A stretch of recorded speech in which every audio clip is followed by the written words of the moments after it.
Hello, this is Dr. Jazairi. This is my coronavirus update number 7. Today is Monday, April 6th. So, the current data that we have, confirmed number of confirmed cases versus deaths, is still hovering about the same, around 5%. So nothing really has changed. But I want to talk to you about a couple of things. As you know, the big thing nowadays is this microdroplet theory. Again, this is a technology that has been used now, so we don't know the significance of it. And every time we cough or sneeze, these microdroplets are still around. The risk is really bad or potentially bad because, again, we don't know what the significance is in a room where there's no circulation. And obviously, the smaller the room, there's more chance in these droplets you will get exposed to them.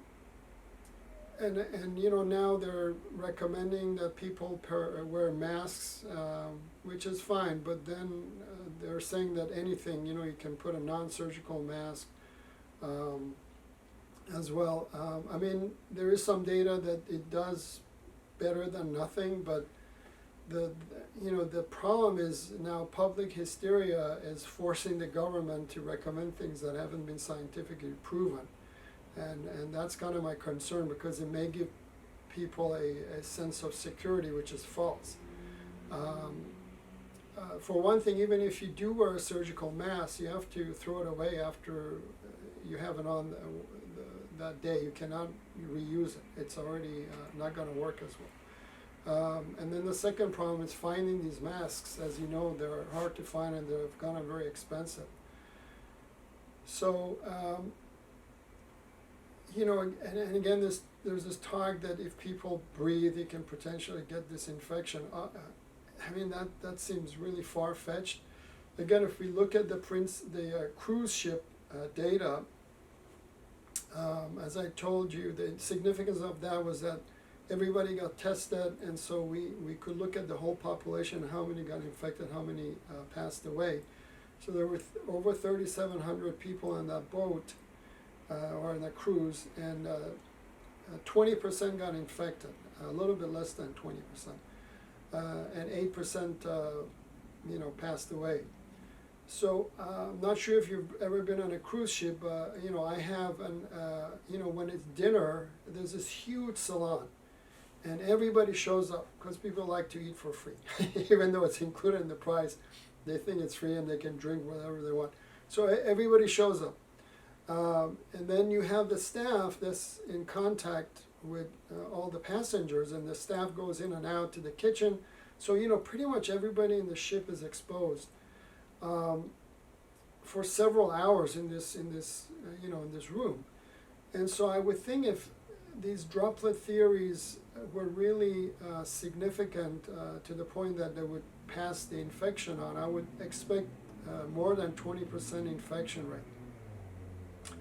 But again, it can't hurt if you want to wear a mask. But yesterday I went to pavilions next to my home to do some shopping, and it's kind of a shishi area, and there was this woman had her shawl very elegantly draped over her nose, very fashionably. Well,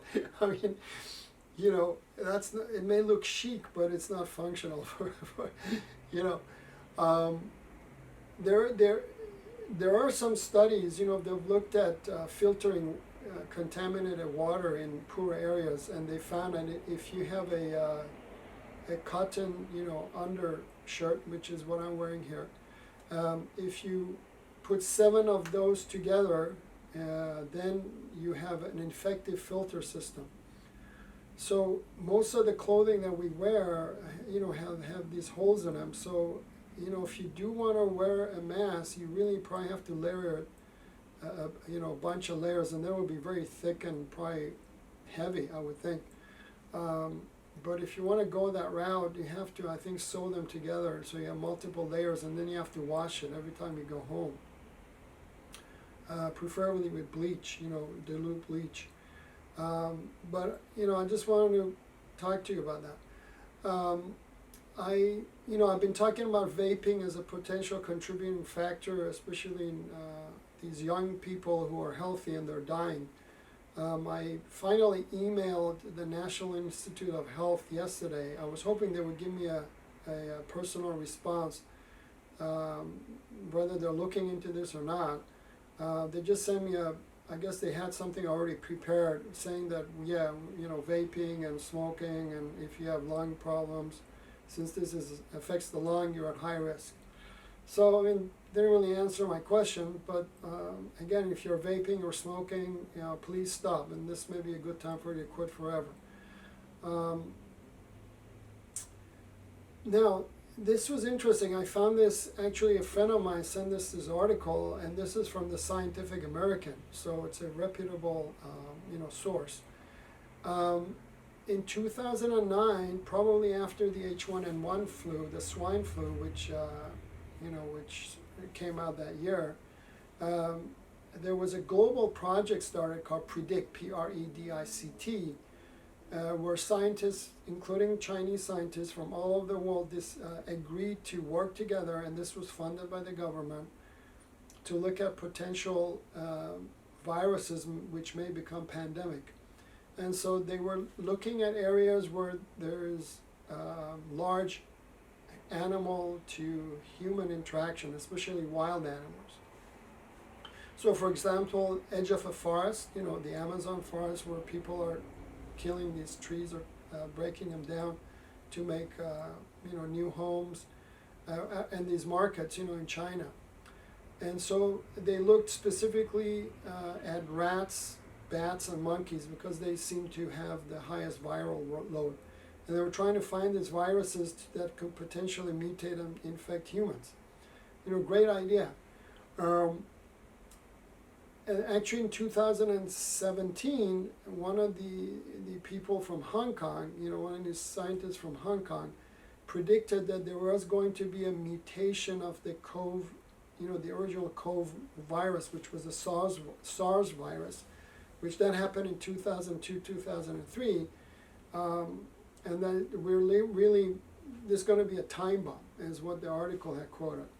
And as we know, it was a time bomb because now we had the second mutation of that virus, the COV2, which is the COVID-19. So what happened? They're trying to look at all these viruses. The problem is, the funding is just not adequate. And so they were trying to look at all these viruses, and they missed COVID-19. And unfortunately, this project was shut down a few months before this disaster started by President Trump. And so they're supposedly going to start a new one, which is going to, I think it's going to be called Stop Spillovers, because this is a spillover of mutated viruses from animals to humans. Stupid name, but I hope it gets the funding. So they missed it. They missed it because of lack of funding. They only had $200 million over a 10-year span from 2009 to 2019. And that's just not enough. And, unfortunately, this seems to be the trait. A lot of, the pattern is that we always try to fix something that could have been prevented at much less cost. And even if they had spent $1 billion over these 10 years, that would have still been 2,000 times, not 2,000, 2,000 times less than the $2 trillion that the government is now supplying to help with this pandemic. So, there are two senators who are trying to push for funding to fund these programs. One is, I believe, in Maine, and the other was Massachusetts. I hope whoever's watching, write a letter to your representatives to get this going, because this problem, is not going to go away soon. And as I said, we should at least expect one pandemic every decade, at least one. Now the Chinese government, I'm hoping I can put a link to it, but I did post an article on Facebook and Instagram that one province in China has banned the cat and dog meat consumption.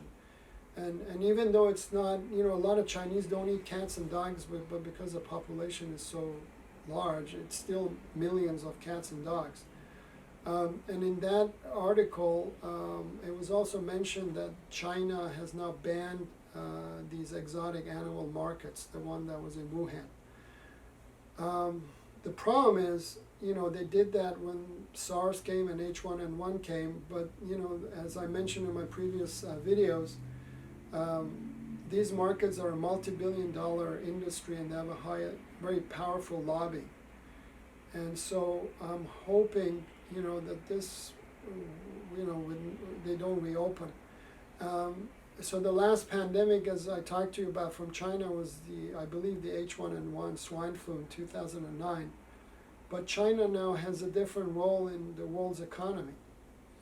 And I hope that the Chinese government would realize that you can't just, PO people off. Eventually, whether this virus was synthesized or natural, it doesn't matter. If you eventually, if this keeps repeating and they just ban it and not really do anything substantial, I think there will be a backlash against China, and companies will move their businesses out, profit or not. I mean, I think the pressure from the public will drive this rather than the governments. So hopefully that ban will be permanent. We'll see. So, stay safe. Again, wash your hands before you touch your face. That's, instead of getting so worked up on cleaning the surfaces, which you should, but, there's so much we can do. The easiest thing is to just wash your hands before you touch your face. As I mentioned, I did post a hand washing technique, and I'll put the link again. I always forget, it's this way or this way, or maybe down here even. I don't know. They keep changing the format. But I added some pearls to it. I hope you watch it, and hopefully it'll help you. All right, well, that's it for now. I will keep you updated if there's new stuff coming out. Be safe, and hopefully this will be done hopefully by the end of May. That's the prediction. All right, take care. Thank you.